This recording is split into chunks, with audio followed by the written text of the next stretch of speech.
अस्सलाम वालेकुम दोस्तों, वेलकम टू टेक ग्रो 367। तो दोस्तों, जैसे कि पहले लेसन में मैंने आपको बताया था, पिछले लेसन में कि इंसर्ट का इस्तेमाल कैसे किया जाता है, उसमें कौन कौन से टेप्स होते हैं, कौन कौन सी जो चीज़ें होती हैं, वो मैंने आपको चौथे लेसन में क्लियर करवा दिया था। जैसे कि हमारा तीसरा लेसन था टेबल कैसे ड्रा करते हैं, वो भी मैंने यहाँ पर क्लियर करवा दिया था। ये वाली टेबल हमारी क्लियर हो चुकी थी तीसरे लेसन में, और चौथे लेसन में मैंने ये वाला क्लियर करवा दिया था आपको। ये पिक्चर, क्लिप आर्ट, शेप, ये सारे मैंने आपको जैसे क्लियर करवा दिए। ठीक है, तो आज हम चलेंगे स्मार्ट आर्ट की तरफ। तो स्मार्ट आर्ट का कैसे यूज़ होता है, किस लिए यूज़ होता है, सारा सब कुछ मैं आपको बता दूंगा यहाँ पर। तो मेरे साथ जुड़े रहिए। तो दोस्तों, अगर आपने चैनल को सब्सक्राइब नहीं किया तो अभी से सब्सक्राइब कर लें और बेल आइकन पर क्लिक कर लें, ताकि जो भी हमारी वीडियोस है आप तक पहुंचती रहे और हमारी हौसला अफजाई होती रहे। जैसे कि ये सारा कोर्स मैं यहाँ पर कंप्लीट करवाने वाला हूँ माइक्रोसॉफ्ट ऑफिस का। तो इंशाल्लाह ये हमारा वर्ड चल रहा है, तो वर्ड के बाद मैं पावर पॉइंट बताऊँगा, उसके बाद एक्सेल बताऊँगा। जो भी चीज़ें हैं DIT यानी इन्फॉर्मेशन से रिलेटेड मैं सारी आपको क्लियर करवा दूँगा, समझाता रहूँगा step by step, lesson bye lesson. ठीक है, तो किसी चीज़ को भी मिस नहीं करिए। अगर आप मिस नहीं करना चाहते तो सब्सक्राइब करें और बेल आइकन को दबाएं, ताकि हर नोटिफिकेशन आप तक पहुंचता रहे। ठीक है, तो चलते हैं टॉपिक की तरफ। तो स्मार्ट आर्ट है ये हमारा, आज हम स्मार्ट आर्ट पढ़ेंगे। तो सबसे पहले यहाँ पर जो स्मार्ट आर्ट है हमारा इसलिए यूज़ होता है, किसी भी चीज़ को हम ग्राफिकली यानी ग्राफिक तौर पर किसी भी चीज़ को डिफ़ाइन करना चाहते हैं तो स्मार्ट आर्ट का इस्तेमाल कर सकते हैं। जैसे कि कंप्यूटर को अगर आपको डिफ़ाइन करना है, उसके पार्ट्स डिफ़ाइन करने हैं, या फिर आपको कोई ऑफिस वर्क है या फिर ऑफिस जो भी जॉब है, फॉर एग्जांपल ऑफिस जो है एम्प्लॉयज़ है उनको आपको डिफ़ाइन करना है कि कितने हैं, कौन से मैनेजर कौन सा है, तो इस हिसाब से आप इसका इस्तेमाल कर सकते हैं। जैसे कि मैं आपको यहाँ पर इस्तेमाल करके बताने वाला हूँ कि कंप्यूटर के पार्ट्स कौन से होते हैं। ठीक है, तो शुरू करते हैं। यहाँ पर सबसे पहले मैं ओपन करूँगा ये स्मार्ट आर्ट। तो यहाँ पर लिस्ट आ जाती है हमारे पास, ये सारे जो है शेप्स है इसके स्मार्ट आर्ट के, ये सारे जो है लिस्ट में आर्ट हैं इसके। तो आप जो भी सिलेक्ट करना चाहें वो आपकी मर्ज़ी है। अगर आप ये वाला सिलेक्ट करेंगे तो इसमें पिक्चर भी आती है साइड में। अगर पिक्चर वाला नहीं चाहिए तो आप और भी सिलेक्ट कर सकते हैं, इसमें भी पिक्चर आती है, इसमें भी आती है, तो इसको आप छोड़ दें। ये तो आल पे क्लिक है, आप लिस्ट भी अपनी खुद देख सकते हैं यहाँ पर। ठीक है, तो यहाँ पर मैं रिलेशनशिप पे करूँगा, तो मुझे जो स्टाइल चाहिए वो मैं आपको दिखा देता हूँ। ठीक है, मुझे ये स्टाइल चाहिए ताकि अच्छे तरीके से मैं आपको समझा सकूँ। ठीक है, तो मैं ये स्टाइल ले लेता हूँ। तो यहाँ पर सबसे पहले यहाँ पर जो टेक्स्ट का आइकन नज़र आ रहा है आपको टेक्स्ट का, तो यहाँ पर इसके अंदर आपको टेक्स्ट लिखना है, यानी कुछ भी किसी भी चीज़ को अगर आप डिफ़ाइन करना चाहते हो। मेन टॉपिक हमारा ये होगा ऊपर वाला, तो मुझे कंप्यूटर को डिफ़ाइन करना है। ठीक है, तो मैं इसमें कंप्यूटर लिखूँगा।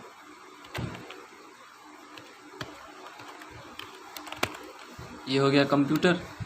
उसके बाद ये देखें, ये सारी चीज़ें नीचे कंप्यूटर में आती हैं। तो आगे मैं आपको बता देता हूँ कि कंप्यूटर में कौन कौन से पार्ट्स होते हैं। सबसे पहले हमारा यहाँ पर CPU आता है। ठीक है, तो हमें एक और भी बॉक्स चाहिए यहाँ पर, इसके अलावा एक और भी बॉक्स चाहिए, ताकि यहाँ पर मैं 4 चीज़ें डिफ़ाइन कर सकूँ। यहाँ पर 2 बॉक्स हैं ऊपर, तो यहाँ पर मैं आऊँगा ऐड शेप में। ठीक है, ऐड शेप में आऊँगा तो ऐड शेप आफ्टर करूँगा, क्योंकि मुझे इसके साइड में चाहिए राइट में, तो आफ्टर करूँगा। ठीक है, तो ये आ गया हमारा, फिर भी आफ्टर करूँगा। ठीक है, तो ये भी हो गया। तो दोस्तों, ये CPU भी आता है उसमें। उसके बाद LCD आती है, या LED या LCD, वो आपकी मर्ज़ी है। उसके बाद आता है माउस।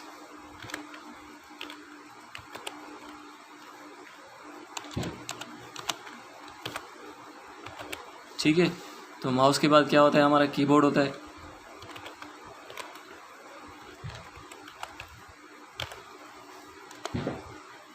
ठीक है, तो ये हो गया हमारा। तो सबसे पहले हम यहाँ पर आते हैं, कीबोर्ड में कौन कौन से जो है शेप्स आते हैं, यानी कौन कौन से टाइप्स आते हैं। सबसे पहले पोर्ट होते हैं। कीबोर्ड एक इनपुट डिवाइस है। ठीक है, तो उसमें USB भी होता है, PS2 भी होता है। USB तो आजकल चल रहा है, जैसे कि USB पोर्ट। पहले होता था PS2, जो कि हम इस्तेमाल करते थे, आपने देखा भी होगा। ठीक है, तो यहाँ पर इसके 2 टाइप्स होते हैं, एक USB और ऐड शेप आफ्टर, 2 टाइप से। तो मैं 2 बॉक्स यहाँ पर रखूँगा। ठीक है, और दूसरा PS2। ठीक है, तो ये हमारा PS2 हो गया। तो अभी माउस में भी सेम चीज़ आती है, USB PS2, इसको भी मैं करूँगा। अब इसके नीचे मुझे बॉक्स चाहिए, इसके नीचे, तो मैं यहाँ पर एड शेप बिलो करूँगा, यानी इसके नीचे मुझे एक बॉक्स चाहिए। तो आ गया ये हमारा। फिर इसकी साइड में एक और चाहिए, क्योंकि मुझे दो चीज़ें डिफाइन करनी है यहाँ पर। ठीक है, आ गया। फिर से USB, ये PS2। ठीक है, तो ये हमारा डिफ़ाइन हो गया माउस और कीबोर्ड। अभी हमें आगे वाली चीज़ों को डिफ़ाइन करना है, जैसे कि ये चीज़ें आती हैं इसमें फ़िलहाल 2 बॉक्स है CPU में। तो सबसे पहले CPU को डिफ़ाइन करेंगे हम। CPU में क्या क्या आता है। मेन चीज़ जो होती है CPU में, मदरबोर्ड होता है। ठीक है, लिखेंगे यहाँ पर मदरबोर्ड,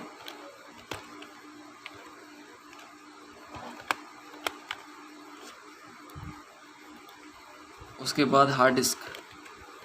CPU में यही चीज़ें होती हैं ना, मदरबोर्ड और हार्ड डिस्क। ठीक है, तो मदरबोर्ड और हार्ड डिस्क, अभी मदरबोर्ड में क्या क्या आता है वो मैं आपको बताने वाला हूँ। तो इसके नीचे मुझे बॉक्स चाहिए, तो यहाँ पर मैं एड शेप बिलो करूँगा। फिर उसके आगे भी मुझे चाहिए, तो एड शेप आफ्टर करूँगा। ठीक है, तो मदरबोर्ड में एक तो रैम होती है, दूसरा रोम होता है। ठीक है, रैम और रोम मदरबोर्ड में।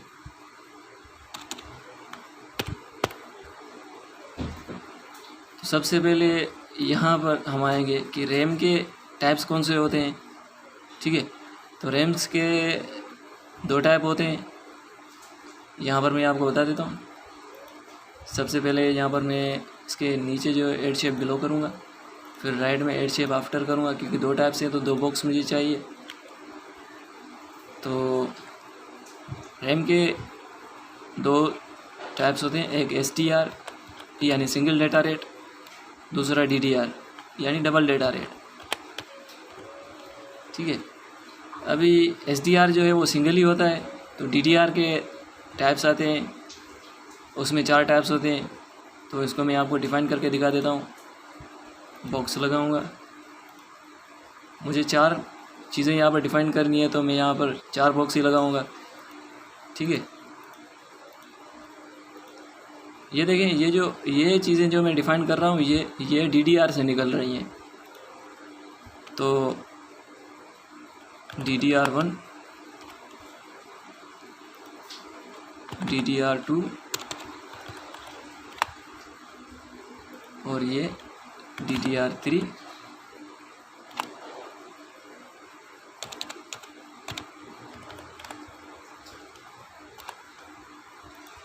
DDR4।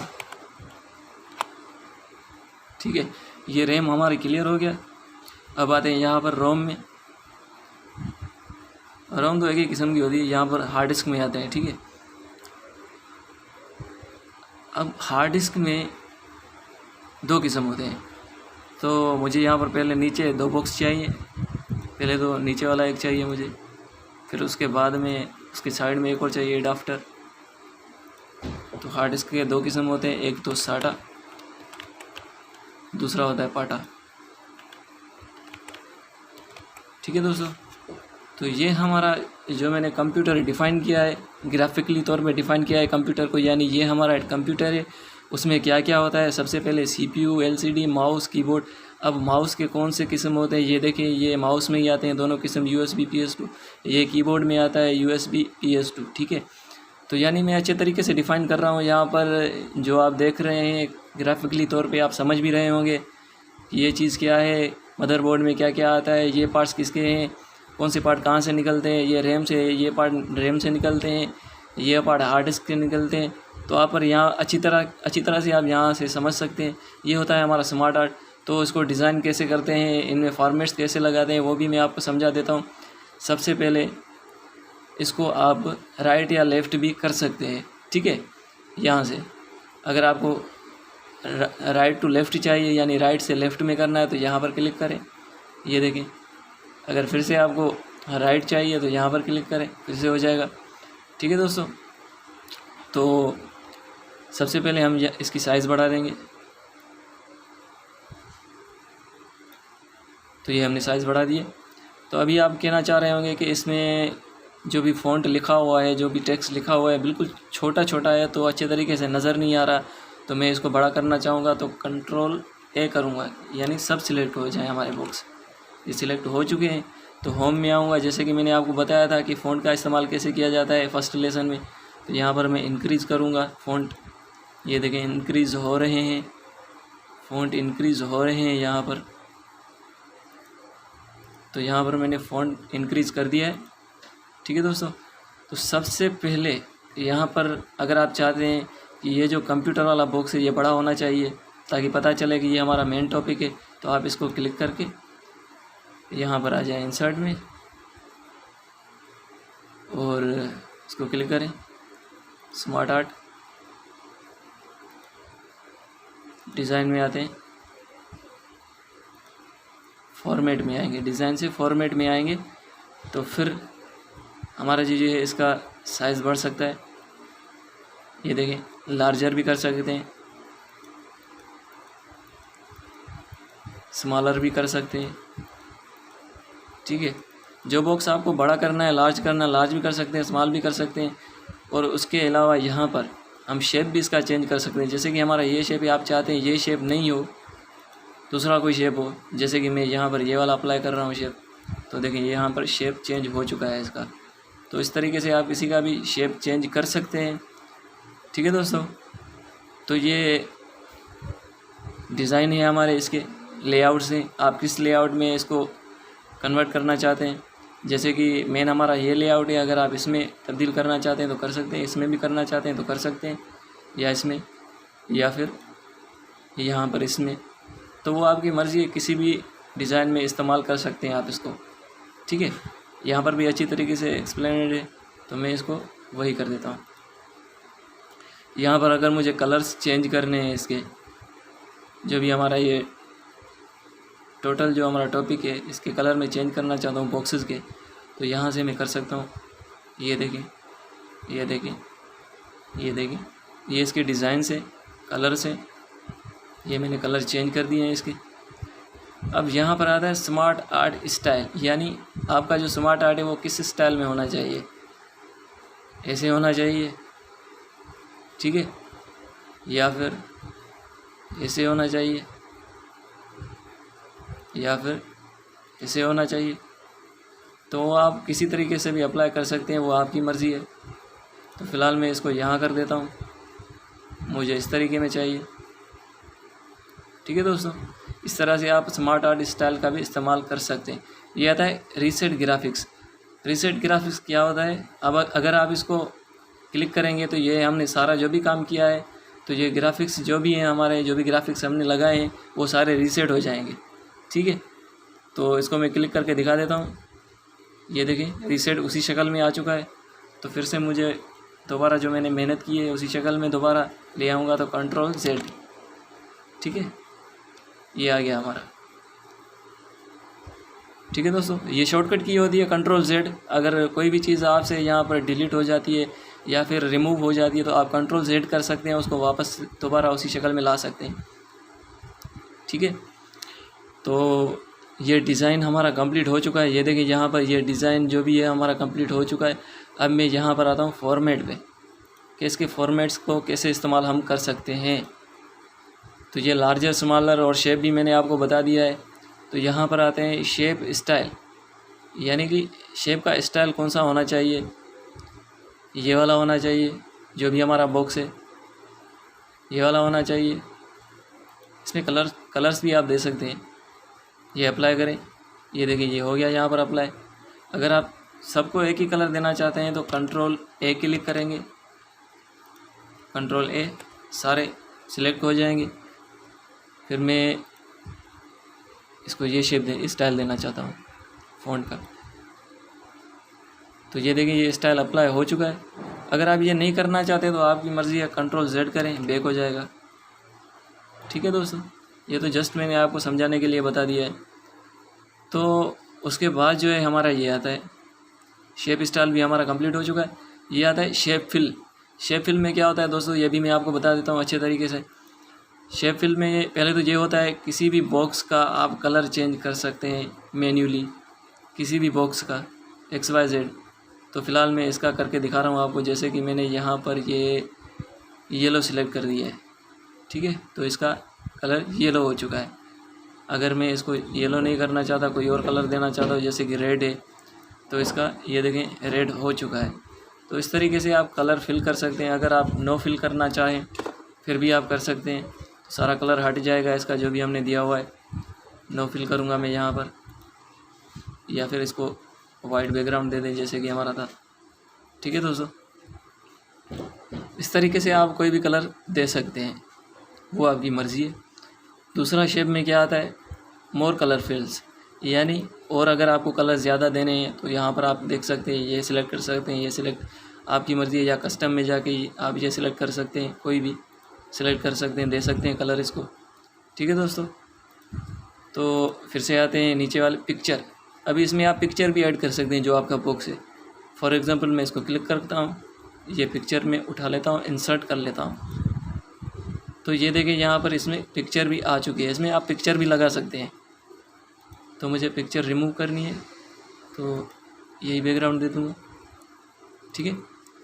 तो ग्रेडियंट यानी आप इसको कौन सा ग्रेडियंट देना चाह रहे हैं, यानी शेडो कौन सा देना चाह रहे हैं, या फिर टेक्सचर हो गया। टेक्सचर जैसे कि मैंने आपको बताया पिक्चर होता है, आप पिक्चर भी इसमें दे सकते हैं। तो फ़िलहाल मुझे नहीं देनी पिक्चर, क्लियर कर देता हूँ, ठीक है। तो शेप आउटलाइन आते हैं, शेप आउटलाइन पे। शेप आउटलाइन क्या होता है, यानी शेप का जो आउटलाइन होता है वो हमें कौन सा चाहिए।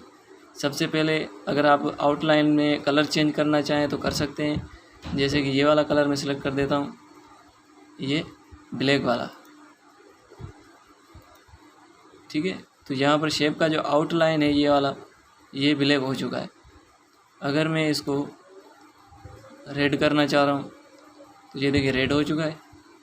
अगर मैं इसको येलो करना चाह रहा हूँ तो ये येलो हो चुका है। आउटलाइन इसी को बोलते हैं, जो भी आउट से लाइनें हो। तो अगर आप बोल रहे हैं कि ये आउटलाइन हमें ऐसे पता नहीं चल रहा, तो आप इसको थिक कर दें, यानी गहरा कर दें। तो मैं इसको ऐसे गहरा कर देता हूँ ताकि आपको अच्छे तरीके से दिखाई भी दे, समझ में भी आ जाए।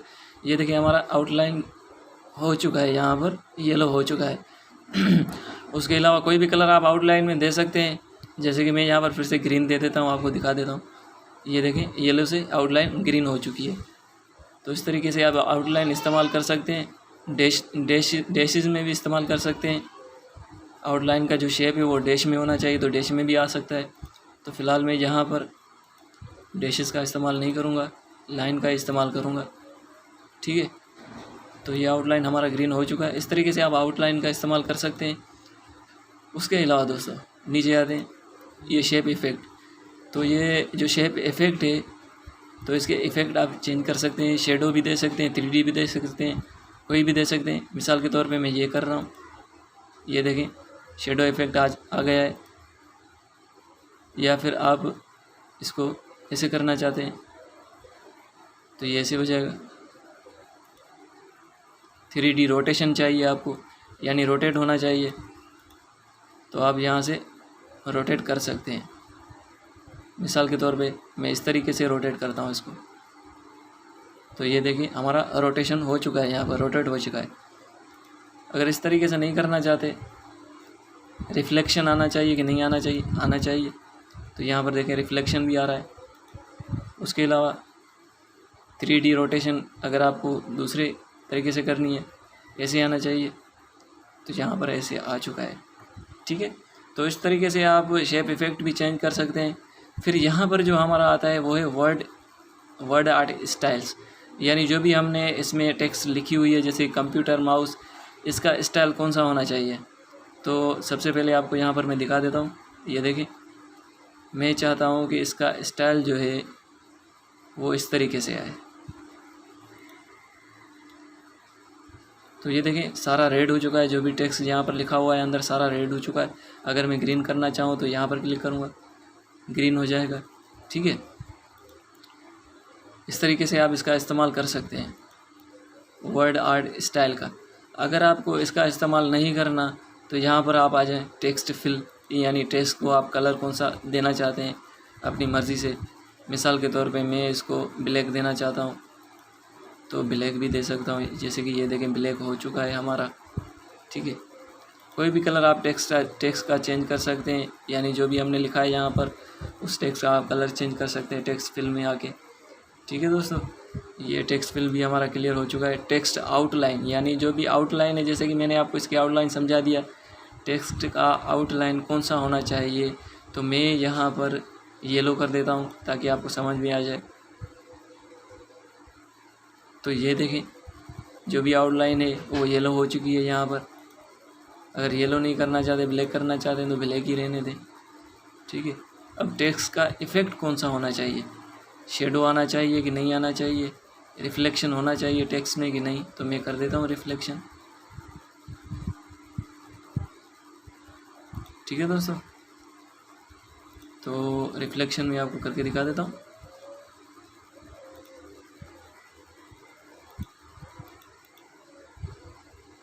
तो रिफ्लेक्शन इसमें आ चुका है, ये देखें चेक करें, रिफ्लेक्शन आ चुका है इसमें। ठीक है दोस्तों, तो इसके अलावा चलते हैं ग्लो होना चाहिए कि नहीं होना चाहिए, 3D रोटेशन होनी चाहिए कि नहीं होनी चाहिए। तो यहाँ पर मैं आता हूँ 3D रोटेशन में, इसको क्लिक करता हूँ, ये देखिए ये सारे 3D रोटेशन हो चुके हैं। अगर मुझे दोबारा से सेट करना है, जैसे कि नॉर्मल था, मैं नॉर्मल कर देता हूँ।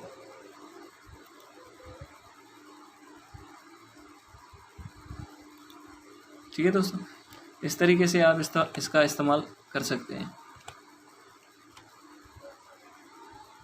इफ़ेक्ट भी हमारा कंप्लीट हो चुका है। अभी ये पोजीशंस क्या है ये तो मैं आपको बता दूंगा, कोई मसला नहीं है। पोजीशन यानी आप कोई टेक्स्ट जहाँ पर लिखते हैं, मिसाल के तौर पर कोई भी आप टेक्स्ट लिखते हैं यहाँ पर, तो उसके हिसाब से इसकी पोजीशन कौन सी होनी चाहिए, यानी टेक्स्ट के बीच में होना चाहिए या साइड में होना चाहिए, जैसे कि मैंने आपको पिक्चर में समझाया था। ठीक है, ये वो पोजीशंस होती है। आपको करके दिखा देता हूँ, कोई मसला नहीं है। मैं इसको छोटा कर देता हूँ। ठीक है, तो यहाँ पर मैं कुछ लिखना चाहूँगा। मिसाल के तौर पे मुझे एक पैराग्राफ ओपन करना है।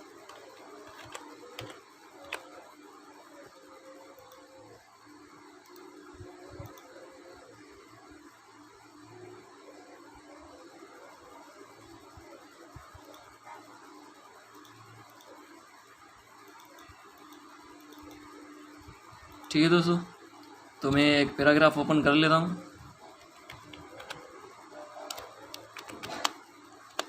ये हमारा पैराग्राफ ओपन हो चुका है। ठीक है, तो अभी आप इसकी पोजीशन देख सकते हैं कि ये साइड में है, ये जो पिक्चर है हमारा, जो भी आर्ट है वो साइड में है।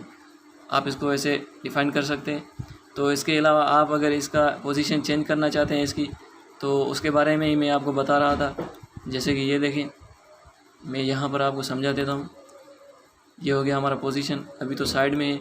अगर मैं इसको आर्ट को जो है बीच में लाना चाहता हूँ, टेक्स्ट दोनों तरफ हो, तो इसको अप्लाई करूँगा। ये देखिए दोनों तरफ टेक्स्ट आ चुका है, ये बीच में आ गया सेंटर में। तो इस तरीके से आप इसको नीचे भी ले जा सकते हैं। पहले आप बोलते हैं कि मिसाल के तौर पे आप जो टेक्स्ट लिख रहे हैं, जो भी सब्जेक्ट लिख रहे हैं, पहले यहाँ पर आ जाए, तो उसके बाद में नीचे जो है पिक्चर आ जाए, तो आप इसको क्लिक कर सकते हैं। ठीक है दोस्तों, तो ये देखिए ये नीचे आ चुका है। इसके अलावा मैं अगर चेंज करना चाहता हूँ राइट में, तो यहाँ देखें राइट में आ जाएगा। ये होती है पोजीशंस। ठीक है दोस्तों, तो ये तो सारी चीज़ें मैंने आपको जो दिखा दिया, समझा दिया। ये हमारा स्मार्ट आर्ट क्लियर हो गया यहाँ पर। तो ये चीज़ें स्मार्ट आर्ट के लिए नहीं है। तो ये हमारा क्लियर हो चुका है। उम्मीद करता हूँ कि आपको वीडियो अच्छी लगी होगी। अगर अच्छी लगी है तो सब्सक्राइब ज़रूर करें ताकि हमारी हौसला अफजाई होती रहे। तो मेहरबानी, शुक्रिया। अपना रखें बहुत सारा ख्याल। अल्लाह हाफिज़।